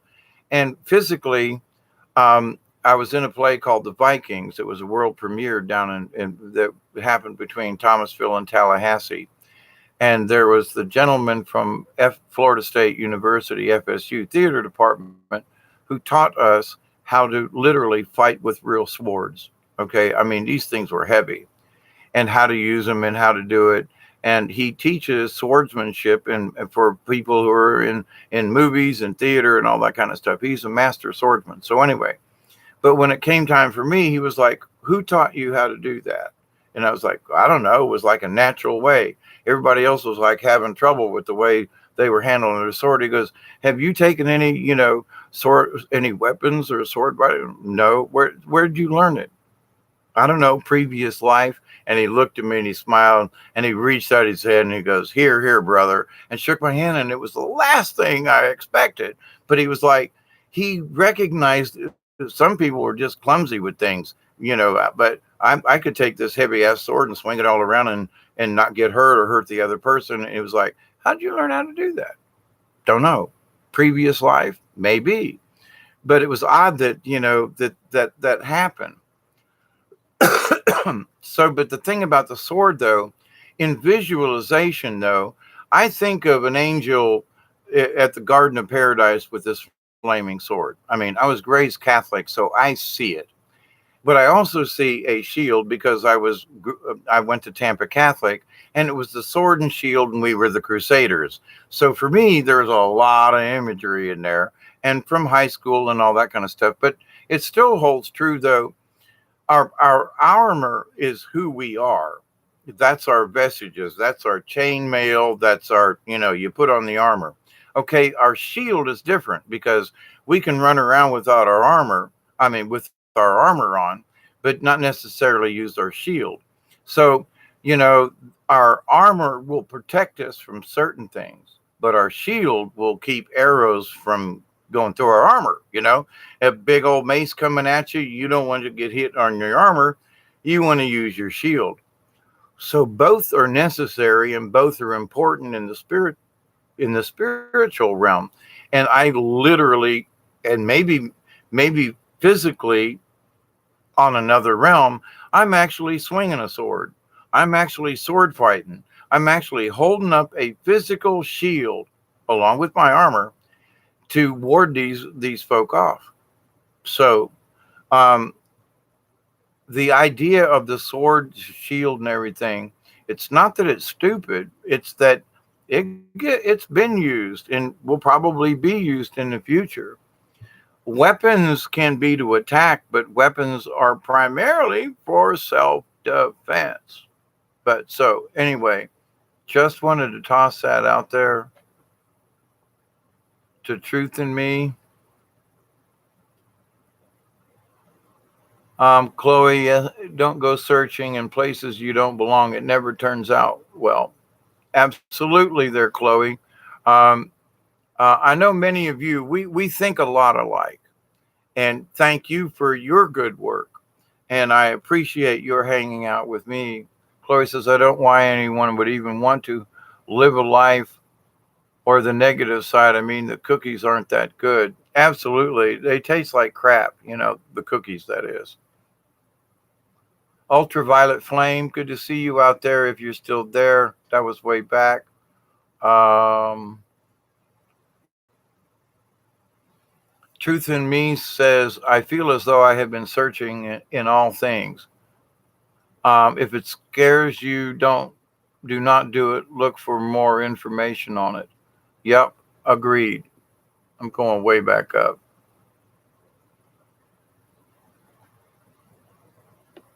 Chloe says, I have thermal photos of orbs. Yep. Gaza Cav says, you're on the same level as me, mate. I like your words of wisdom. This is how I think. Thank you, all of you. I do. And I am a voice. It is my opinion. I do spend probably more time than a lot of people because, you know, I am retired and an old crotchety fellow. But, you know, I've made this choice later on in my life to be this hermit, to try to understand these other things. And then as I learned them, of course, you know, I've talked to you all about it. You know, Mother Mary stepped in the room with Sister Aline and said, you're going to get on YouTube and start doing this stuff. People need to hear about spirituality without being messed up with religion. Because, you know, religion just doesn't have all of the answers. And we need to have enough faith in the Creator and in ourselves to understand, oh, there's more. And like for those of you fans of Dante's and so forth, he's shown many things that I know myself. I looked at and said, the Catholic Church taught me this, but that it ain't. I always thought it was fishy. Come to find out, it was fishy. So, but discernment in all things. Stick with what you know. And if you don't know it enough, then just stay with it. Now, there are some people, and I will bring this up kind of sort of as a wrap up closing. Golly, it's been an hour and a half already. I wasn't trying to make this a long video, but it is what it is. And you all hanging out. Eyebrow are pagan. You have really nice ears. Thank you. When I was a kid, it stuck out a lot. Me and my bald ass head as a burr haircut back in the day. You want to see my elbows? There you go. For whatever that means, but okie doke. And you got me off topic. See, that's what looking in the chat room does for me. But in our reality of all things, the more you seem to understand, the more you can comprehend. And the more you comprehend, the more you seem to understand. And it's like going upstairs.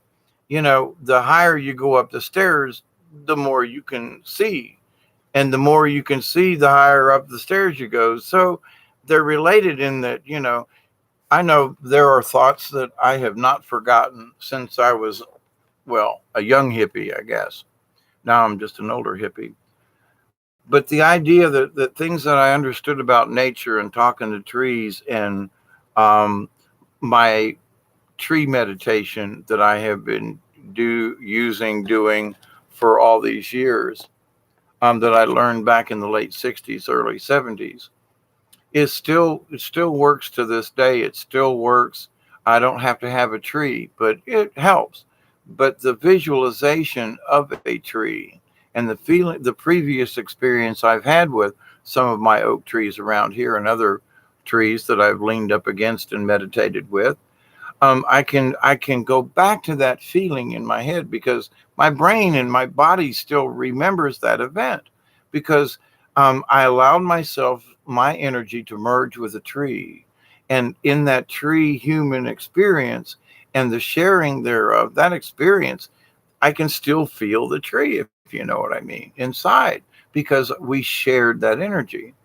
So sometimes when people say, well, I don't know if I have enough, energy to fight this thing or something, it's all right to ask nature to help you, to give you strength. The miracle, remember, the miracle is always asking your higher self, give me strength, give me guidance. Oh, I want a miracle in Jesus' name. Yeah, but wait a minute. Maybe what you need is guidance. Okay, so I need a miracle. What's your miracle? I need guidance. Narrow it down. So, but in anything that's ever tough, whether physical or mental or spiritual, for me, I always ask the same: give me strength in this, y'all. If I'm supposed to battle this, if this is part of my soul contract, if this is part of why I'm here, and I need to learn these things and battle them and ward off evil spells, whatever it is, y'all give me strength. And once you make that really good connection, it's like always there. It always has been. It was my choice to accept or reject it. That's why I keep saying it in every one of my videos. Accept or reject the healings, the prayers, the wisdom, the knowledge from the universe, because it is always there. But boy, talk about having faith. And oh, ye of little faith, because as I've talked about before, and I hate repeating myself, but it really is important in that I didn't believe 100%. It was 96, 98%. A lot of stuff I just didn't quite give myself over to it, and I had to leave religion. That was part of it because religion was holding me back. Everything had to do with the Bible and the apocalypse and all this other stuff. And no, it didn't. Oh, well, wait a minute. It gave me information, gave me insight, but it was holding my spirit back. Holy crap. So I had to leave that behind. Still use it, still there. The influence is still there. But I had to remember, oh, look at all these other things. Look at all, oh, yeah, there's more to this. And And I am a strong spirit because I've made it this far. I don't need any other proof. God, I've had broken bones. I've been in serious car accidents. I had someone try to poison me. I've been down in the swamp for 3 days with little water or food, and I'm still here. How strong am I? Well, I have to have confidence without ego to know that I'm confident. I would hate to live another 3 days in the swamp without food or water, but I know I can do it. Confidence. Nobody can take that away from me. So you look in your life. What made you stronger? Well, I don't know. I would hate to go through that again. Yeah, okay. But you made it, didn't you? So draw on the strength of the things you've already went through. The positive thought of cotton candy on a merry-go-round ain't going to defeat a demon. But the positive, confident attitude that I have stood up to this world up to now, I've made it. I'm strong. I'm confident with who I am. Now, I may not be a good swordsman, but I got a shield. I've got my armor on, and it's not that I'm daring y'all to take me on, but I'm confident that if you do try to attack me, I will reject it. I will use all my strength to keep you off of me. And at the same time, if we allow anger to enter into the equation, it weakens our shell, it weakens our armor. So we can't be angry. Defensive, yes. Defend your, yes. But to attack someone, kind of crossing the line there, especially if you're kind of new to this armor and stuff. But if you're being attacked, defend yourself. Now, but there's one way of defending yourself. It's like, okay, some person of your same size and whatever starts trying to beat you to death with a little pointy thing that ain't even really a sword. And you keep knocking it off until the other person gets tired. You didn't have to draw your sword and kill them to make your point. So, and I'm using this, it's like, all right. So it's an annoyance. You buff them off, you break them, you got your sword and you can parry with them a little bit. But to the point though, do you have to kill them? Do you have to cut their arms off? Or do you just wait till they get tired out and go, okay, this guy ain't worth it, meaning me. So in the spiritual realm of things, you may have areas where people are like, I know I did. There were certain people who were trying to like, well, Dave, we don't really, we don't prescribe your way of thinking. Fine, but they were literally attacking me, almost physically, but verbally, and they were literally conjuring spells and throwing them at me. So when those types of things are happening, you got to put up your shield. You got to have more than just that. But I realized that when I tried to retaliate, I actually lost my own energy, because it's easier for me to say, okay, I know you're throwing crap at me, but I'm just going to knock it out. I may use a badminton and toss some back at you, but I'm not going to actively attack you. What difference does that make? Because it keeps you stronger in here. So if you got your shield and your sword and you're protecting your area right here, if you take one step towards your enemy, you open yourself up. Learn that in sword fighting. You take one step towards your opponent, either way, sideways, whatever, one step, and you open yourself up. But if you're in your stance and you're guarding yourself, they may back you up with their advance. But when you take any step out of your protective area, then you leave yourself open for attack and quite possibly get skewered in the process. So as I said, I wrote it down earlier. The message was, tell people don't be stupidly brave. In other words, have confidence that there's stuff going to attack you, but don't go after them, and don't go nanny nanny boo boo. Don't do that, but be confident. Don't taunt them. And don't it. If you're in a city and there's a bad section of town after 9 o'clock, you don't go there. So in the reality of things, now, for example, in the astral plane thing, walking and so forth, you can take it. There are thousands, trillions, maybe even perspectives, because every person is going to have their own experience in this. But it's all connected with electrons and things and the spirit and all that. Okay. So somehow out there, you're having some kind of reoccurrence that somebody is like trying to harm you, push bad things, or whatever.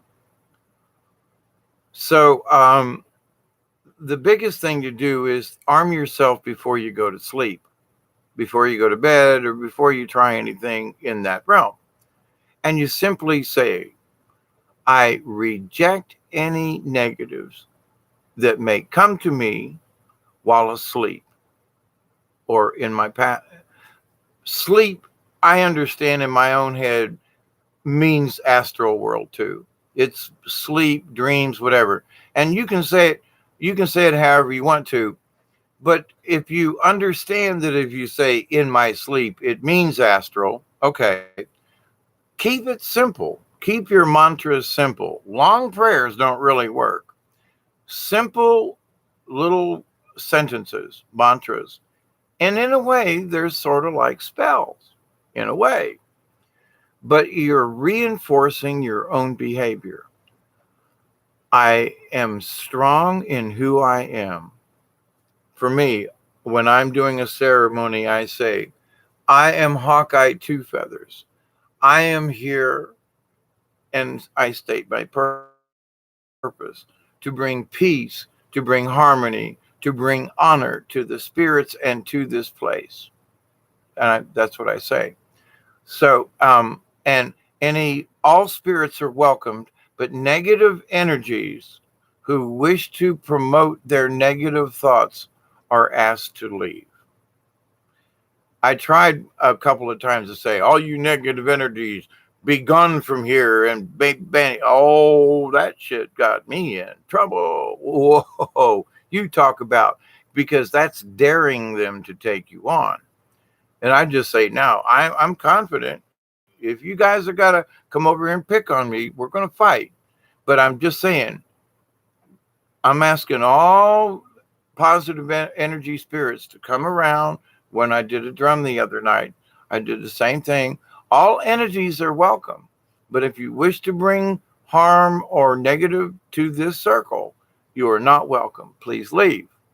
I didn't demand it. I'm not putting out a thing. I'm not like, if you don't go, which I've done before. If you don't leave, I'm going to use my, and they beat the shit out of me, quite frankly. Don't do that. But what I learned from my own experience in getting beat up is spiritually, psychically, oh my God, it was horrible. I realized that the point was I didn't have to say all that. I said, you're welcome if you're going to be good. If you're not, please leave. And left it at that. I'm stronger than you. I'll make you go. I'll say a prayer. I'll repeat some kind of incantation and drive you from. I used to think that way.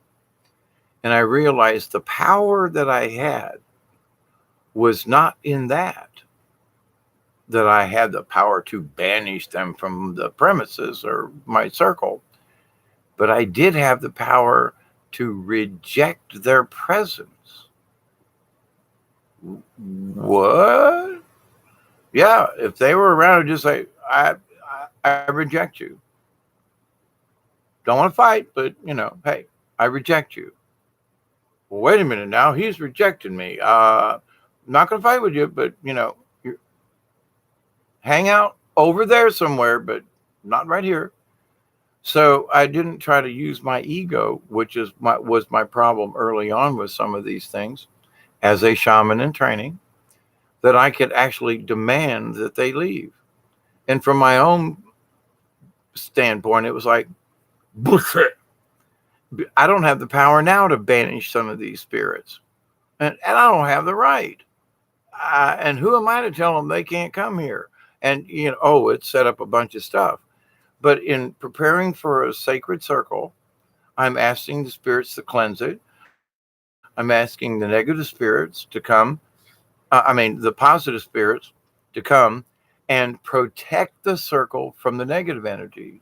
Not to chase them away, but to protect it. So protecting and actually going to physical war with them, two separate things. So in your spiritual warfare, both, it's important that you understand that there are these slight differences. They're both connected, and the protection of the circle. But okay, well, if you get close to the circle, we're going to attack you. Nah. If you come close to the circle, you just can't come in. That's all. You're still being rejected. Well, but this thing, but I'll force you away. Yeah. Got to rethink that, because then you take that step and you open yourself up for more attack. So I know I'm thinking of a particular actual incident that happened in my case with folks and energies and negatives. Oh, holy moly! It turned out. Oh, whoa! But um, part of it was my ego. I felt I had this new energy, and I was this spiritual warrior, and that I thought that I could go push them around. I reckon, and then they ganged up on me. And it's like you can't do that. But now it's like, hey, I walk down there, there are negative energies around, there's something out there, I just go, okie doke, don't want to fight you. You have every right to exist. It's not my place to tell you what you know, but when I'm making my sacred circle, when I'm making a prayer spot, y'all just have to back out of that area. I don't care if you leave, but you can't come in here. So the protection is different than the chasing away. There's a lot of energy in fighting back instead of defending. Well, arrows coming in, bunk, missed me, bunk, missed me, hold up your shield, bunk, missed me. Here comes a rock out of a slingshot, bunk, missed me. Okay, but now if I could take that same thing, bunk, you missed me, now I'm going to throw something back at you, I've just expended energy. Now there's a form of Kung Fu that there, and I've talked about it before in some of my older videos, but there was this Chinese, maybe Japanese guy, Oriental fellow. And he was like in his 80s or 90s back in the day. And there were videos of this guy. And there would be a line of young Kung Fu folks that tried to attack him. And he used their energy to repel them. So that's where I'm coming from with this. You can protect yourself without actually attacking the enemy. You use their energy of attack to actually repel them. I mean, this little guy was phenomenal. He threw 6'2" people across the air because he used their energy and focused it so that it went someplace else. He didn't actually have to attack them, but he whooped them every time. It was phenomenal. So like for 1 hour a day, he would show up in the square and take on all comers kind of thing. And it was like phenomenal to watch this guy do.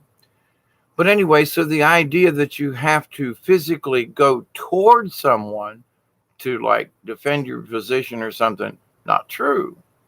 Because there are physical things in our realm that when we look at them, this little Japanese, Chinese fella, if you don't think that guy was attached to his chi, or whatever it may be, and he understood that all these energies on different levels, he could see them, sense them with his own energies, and he just simply pushed them out of the way. Think about that in the spiritual realm. Something's attacking you. So you just hear it's coming at you, and so you just kind of like, okay, and let them tumble over you. Instead of saying, okay, I'm going to stand and fight. Let them glance off of you like tumbling or something. If you know how to tumble, and when I was learning how to be a clown, seriously a clown in the circus and all back in the day, you have to learn how to tumble because there's a lot of physical things. And in theater, in certain plays that we did, there was a lot of physical contact, falling down, blah, blah, blah, stage fighting. And in order for people to see it from 4 feet away, you really got to make it believable, And so there are simple ways to do it. It takes practice, as all things. So in the spiritual warfare, instead of standing there in an attack position, if you take the position of these Chinese, Japanese, Oriental elders and take whatever's being thrown at you and deflect it so that it doesn't harm you or harms you very little, isn't that better than an all-out war? Isn't that better than like, here I am, I'm going to take, dun, dun, dun, dun. It must be considered. And when people don't know how to fight spiritually, it may be that self-protection and letting that stuff just flow over you. Sometimes the best move is not one. What? Sometimes standing still for a minute and letting everybody else be crazy. And then you think, okay, that's over. Now I can see what's going on. So sometimes it's self-protection without being egotistical. And if somebody else is in harm or something, you know, hey, for me, I got to jump in. But there are also times when if I jump in, I'm surely going to they're going to cut my arm off with a machete. Maybe there's something else I can do, but, as far as interference, but, we can't be, our bravery shouldn't be stupid. Don't be an idiot with your bravery, because that's just being stupid, and you're going to get hurt or killed or worse, or what's worse than getting killed? Tortured. That's what's worse. But with this, so spiritually, psychically, if you try to take these beings on, they're going to try to torture you. They're going to try to these other things. Best thing to do is be your strong self, your core values. I know I keep repeating it, but it's your soul, it's your spirit. Stay strong, my friends, and look for ways to stay strong. And there are a lot of people who are going down rabbit holes that is taking away from where they really need to go. Well, is that information really pertinent? Maybe not right now. And there's still people after 5 years are talking about the archives. They're still rehashing the same information. And I'm like, well, what are you going to get out of it? You haven't learned from now? You haven't learned whatever it is? Well, the archons, they're Anunnaki. If I don't do a video every 2 months and mention Anunnaki somewhere, I'm not doing my job. But, does it really matter? What matters is our future. Okay, all that's interesting information. But what does it matter to me now and my protection for tonight, tomorrow, the next day? Does that help me? Does the religion help me? Does reviewing the same shit over and over and over, in some cases, actually doing my spirit any good? Now, a mantra of self-protection and the reaffirmation of who you are is absolutely necessary that you repeat. Some people say, well, I am a sovereign being, blah, blah, blah, blah, blah. Well, I kind of already know I'm a sovereign being because I choose to be a member of the League of Like-Minded Beings. And the fact that have kind of left my shackles of only religious beliefs or only certain things, I realize that this is sort of already a given. So I don't really have to say it out loud. I already am a sovereign being. But, if you need to say something like that, okie dokie. But after a while, you'll realize what really you need to say is, I reject any negative energies that may come my way. And I ask my spirit guides and angels and the Creator to help me stay strong in myself. Because that's where the power lies, our individual strengths. My friends, you are absolutely lovely, beautiful human beings, angel beings, spiritual beings.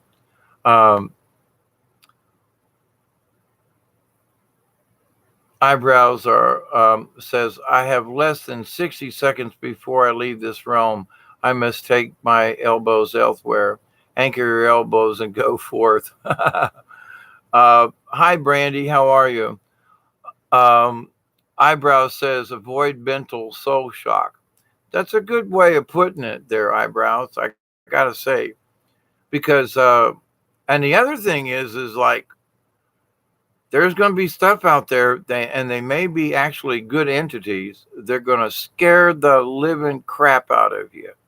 But not all pretty things are good things. Just saying. Don't read the chat, love. Well, I'm about to wrap this up, my friends. I did an hour with Brian and now 2 hours here. And so I'm kind of sort of getting a butt cramp and I've found it all. And blessings to you, Eyebrows.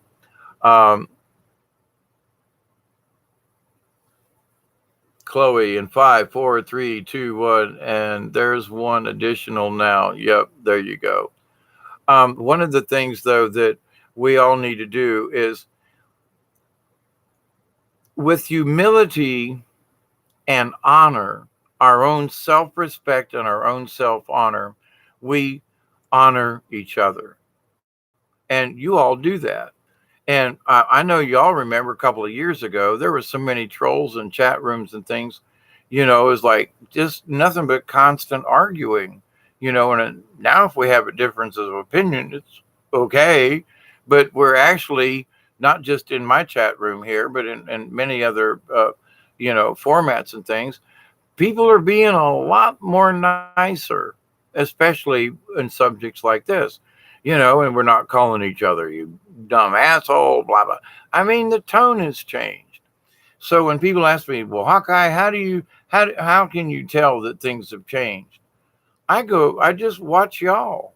I watch other folks in other chat rooms, and I think to myself, the tone has changed. Ooh, which means the whole planet has changed, which means this whole idea of, wait a minute, can our cause and effect? Well, if we all act pissed off, then AI and everybody thinks we're always all pissed off.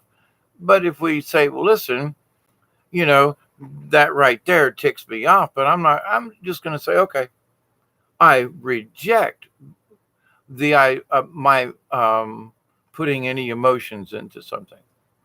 I'm going to stay strong in myself. I see it. I see you all out there doing your stupid cray cray stuff, but I reject the fact that I need to become emotionally involved in it and lose my own energy over these things. I keep an eye on it. I do have an opinion, but I can say, well, maybe I shouldn't holler and scream right away. Maybe I should say, well, this thing here is bothering me. There's some facts about this I don't quite understand. But if I just come out and say, these people are freaking nuts and they don't understand, they're all wrong. That don't work. Hasn't worked. And a lot of people are finding that out calmly. And if so, I mean, Brian of Milky Way, we were discussing it earlier in that how we thought a couple of years ago and how we think now, because there's a certain whatever has happened in our own realities and our own awareness that it's like, I can choose to be a butthole in the chat room and be a troll, or I can choose to lurk and watch, or I can choose to try to be positive, even on a negative topic. It's our choice and how we react. And a lot of people have changed, and a lot of people are still changing. That's why I say bravo to all of you. Job well done. Cheers.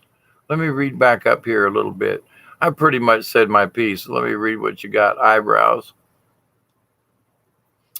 Eyebrows says mental soul shock is when your physical body and your metaphysical body and your mental body all ache like a tooth.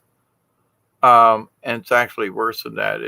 I think of it in terms of being dropped from a large tree onto the ground sometimes, and they're all coming at different ways. But I get your point, and you can't pinpoint where it comes from. Right? It all hurts. uh,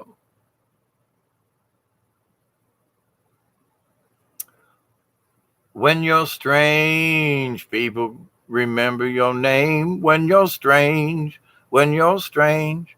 Yep, yep, strange, yep. Sweet pea, I don't know. It could get any weirder. Oh, always.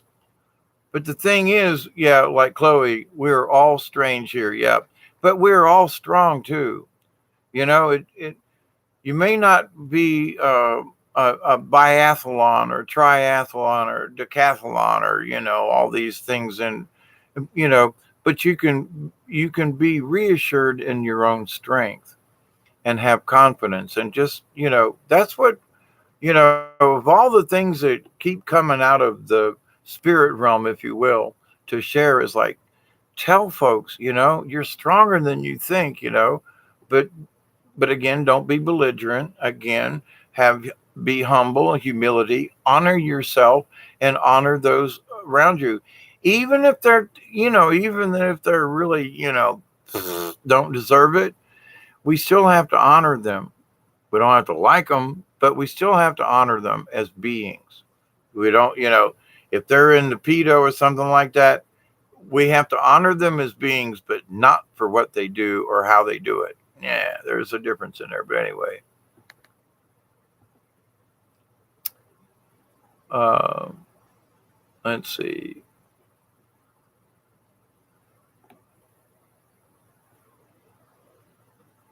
Truth in Me asked something.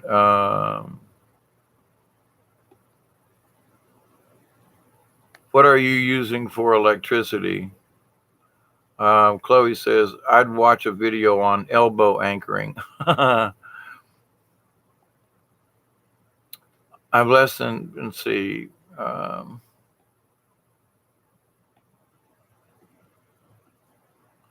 Maybe I missed something. I'm trying to scroll back up. Yes, Truth in Me says, came to the conclusion today that anger is not worth it. It's wasted energy. Absolutely. We can still not like it. We can still kind of be ticked off. But if we allow the anger, and there was one of the, I can't remember, there was one of the saints or somebody, one of the philosophers from old. It was like for every ounce of anger that you portray, there are years of happiness that's taken away. And it's like, I spent a lot of years being angry, and it damn sure didn't do me any good. So I absolutely am on your side with that, Truth in Me.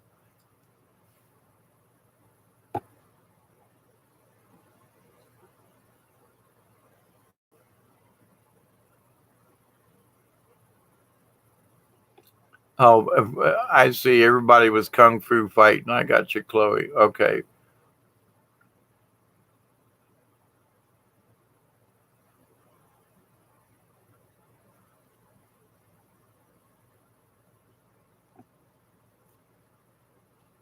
My says, you anchor your hairless body to with the elbows that allows the soul to travel to the other dimensions.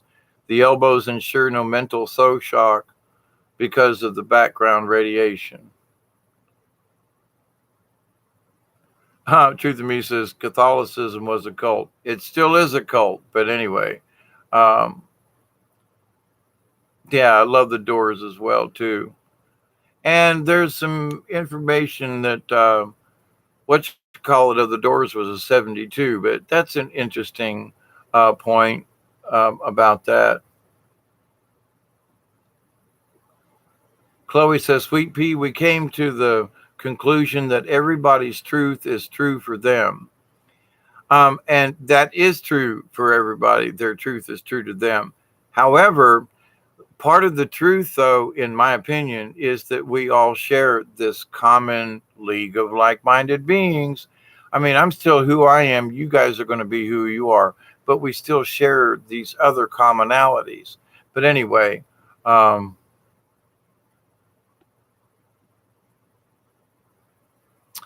Native Americans would argue about the hair. In some cultures, it's an antenna. Sweet Pea, yes. And one of the reasons why I let my hair grow long after all these years was that there are those elders who say, there is something to it. There were the Vril Society with the long hair. And I don't know.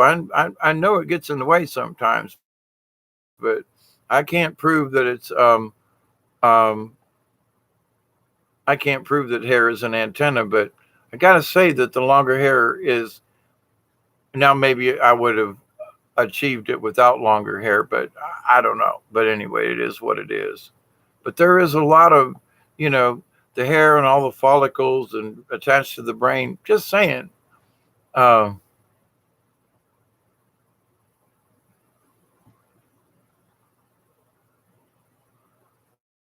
Sweepy says I can barely chew gum and walk. At times, that's me as well.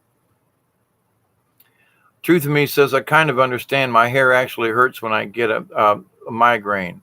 You know, people who've never had a migraine, when you tell them my hair hurts, they go, "Oh, that's not possible."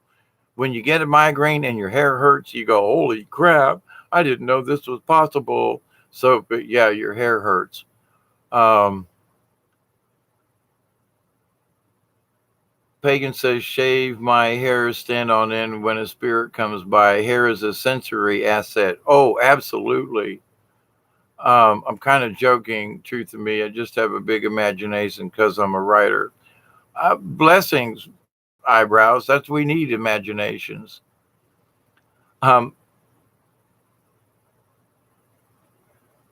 okay, just was trying to comprehend your spirituality. I knew you were trolling. All right, my friends. Yes, eyebrows. There, I used to do different things when I needed stories for my puppets and things. So um, it's interesting how we do things and how I realized that after time I had kind of gotten superstitious a little bit with like, well, if I don't have my favorite little rock or a thing, well, I will never be able to think this stuff. But anyway, to you all's point. Okay, I think I've rattled on enough. I got to go to the toilet. I got a butt cramp, and it's been 2 hours and 10 minutes, my friends. But maybe there's some weird correlations there. Eyebrows. I do believe that because there are a lot of ideas that have come out of the quantum. It's been proven that there have been inventions that 5 or 6 people will apply for a similar patent, and their ideas are really close, or at least it's on the same subject. So, there's a lot of info out there. Chloe, Sweet Pea, good to see you. Truth in Me, eyebrows. I'm not sure if this is the first time I've seen you in the chat room, but blessings always. Brandy, I know you've been around. Let's see, who did I miss? Truth in Me, Chloe. I think I got everybody. My Sky is 5D. Thank you, thank you, thank you, thank you. So on this Wednesday morning kind of thing, um, that we finally got some rain here in South Georgia. The weather's starting to finally cool down. Oh my God, it was in the 70s today for a high. It's supposed to be in the 50s by the weekend. So that's going to be a big change down here. My friends, I do love you, and I will close this out always with a prayer. And I sincerely mean it too. I know you all believe me, but there are folks who, well, why do you repeat that shit every time? And it's like, because I mean it. I pray each and every day that each and every one of you will accept and receive the gifts, the healing, the knowledge from the universe. I continue to pray that each and every one of you, your friends, your family, all of your relatives and your relations will accept and receive the healings and the blessings from the universe. I continue to pray that each and every one of you will continue to accept, receive, and share the knowledge that you receive from the universe. So, my friends, Truth in Me, take care as well. Love you back, Brandy, Eyebrows, Brandy, Chloe, all of y'all. Cosmic hugs. Cheers, everyone. Be safe, be compassionate. Until next time. And Gerald, wow, hanging out in the background. Really great show. Thank you, thank you, thank you all. And keep your mind about you, all right, as I know you will. So blessings all till next time. From South Georgia, I am your humble host, Hawkeye Two Feathers, also known as David Knoll. And until next time, ta-ta for now in South Georgia. Bye all.